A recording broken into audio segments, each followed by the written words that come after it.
It is 19 July 2022. Today's Skidmark. It's one of the this and that and Warrefak compositions, and I only handle headlines of a few interesting things that I see. The news feeds. Let's get to the news. I see this article. By November, the 5 largest economies of Southeast Asia, the Philippines, Malaysia, Indonesia, Singapore and Thailand, will sign an agreement on the integration of their mobile payment systems. This will make cross-border transfers much more efficient without using the USD. Now, this is important because it forms part of what Putin is currently busy doing. He's busy dismantling this enormous, one-sided, totalitarian grip that the West has on the world's financial systems. And it is small things like this that happens in communities that breaks the borders down, that makes it possible for people to trade with one another without the US being involved. And that is where we go. And this is what I support, a multipolar world. And then this one. This is a scary thing, and it is something that, again, the mainstream media does not give attention to this. Arty visits new Nazi torture dungeon in Ukraine. In the basement of Briekmerke school, villagers rounded up off the streets were taken to be interrogated, tortured or worse. Only some returned. The school, once a place where young children learned, was taken over by the infamous Tornado Battalion. The group was forcefully disbanded in 2015 and the kingpin sent to prison, but the legacy lives long in the memory. Mobile phones recovered from the improvised torture chambers show orgies of rape and violence amongst the horrors. These types of things is not published by the Western media.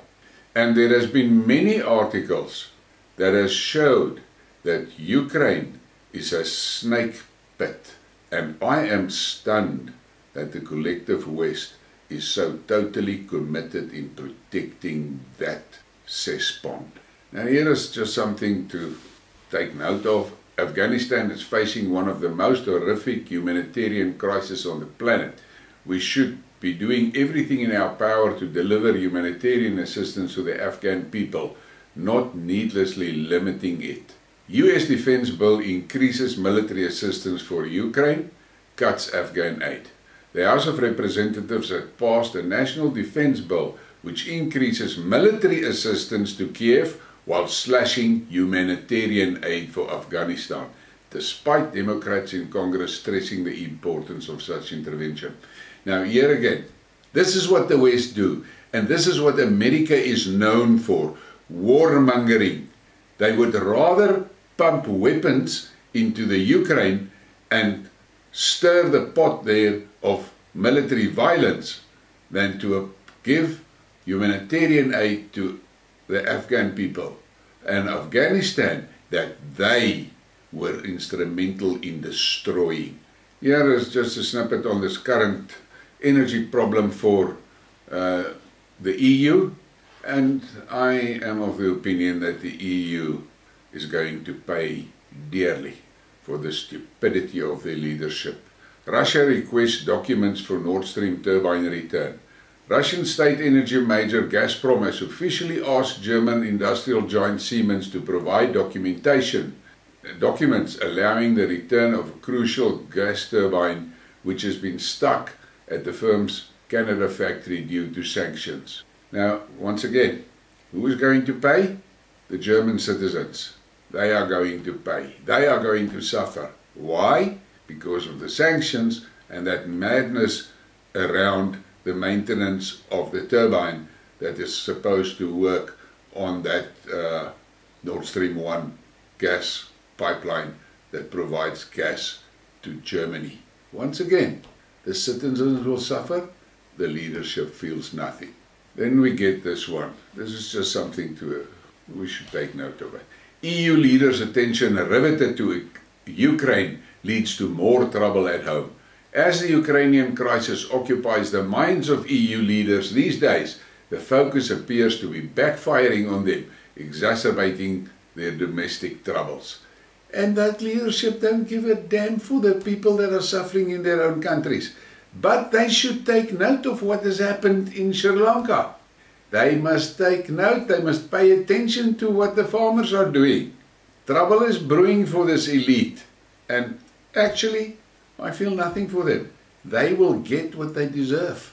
Now this one could actually be a Warrefak, but it's not so serious. The real Warrefak is coming.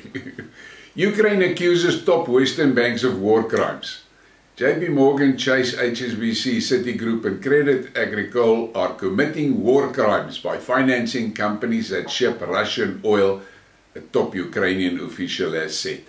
Oleg Ostenko, economic advisor to Ukrainian President Volodymyr Zelensky, claimed that the financial institutions were guilty of helping the Putin regime in this specific way, referring to trade in Russian hydrocarbons. The official also told journalists that Ukraine's Ministry for Justice is going to sue the banks at the International Criminal Court once the conflict is over. These people, they must really stop using whatever they are using. That white powder is not good for common sense, it seems to me. How the hell can they sue the banks for financing the purchases of Russian energy? And he doesn't say a word about the banks that are financing all those weapons that they use to commit atrocities against the citizens of Ukraine. These people are crazy. And then we get to the real Warrefak. Poland buys used US tanks after a row with Germany. Poland will purchase 116 used M1 Abrams main battle tanks from the US in order to backfill the armored vehicles they delivered to Ukraine. Warsaw has reached an agreement on the matter with the White House, Polish Defense Minister told news agency. The agency reported that the first US-made tanks would be delivered early next year and replace more than 240 Soviet-era T-72 tanks, which Poland transferred to Ukraine in April. Now, why do I say this is a Warrefak moment? Look at the practicalities here. Poland has been using those tanks, which they inherited from there as being part of the old USSR. The fact is, the Polish army knows those T-72s inside out. Another fact is, the Polish army has got the spares and the experience to maintain those tanks. The Polish army has ammunition for those tanks. The Polish army was part in upgrading and modernizing those tanks. So those tanks are familiar to the Polish military and they can use it effectively. And what do the stupid idiots go and do? They give those tanks away to Ukraine. Now take note, they give it to the Ukraine. So the Polish people are being robbed in the action. And then they go to the next step. They buy second-hand tanks from the US. Now imagine the realities once those tanks arrive in Poland. Forget about the hell of a lot of taxpayers' money that they're paying for it. But look at what is going to happen on the ground. The Polish army doesn't know those Abrams tanks. Everything is unfamiliar. They don't have spares for it. They don't have experience in maintenance for it. They don't have ammunition for it. It's a whole new thing. And on top of it all, it is second-hand equipment. I cannot understand how these people think. I have to deduct. They cannot think. I sit here in South Africa where we are daily confronted with the results of a government that is stocked up with people with an average IQ of 70. Idiotic decisions that are being made that affects the whole country. But this is Africa. So we accept that that is part and parcel of Africa. But from Europe, stupidity like this, I cannot take. A real Warrefak man. And please hit the like, hit the subscribe. Thank you.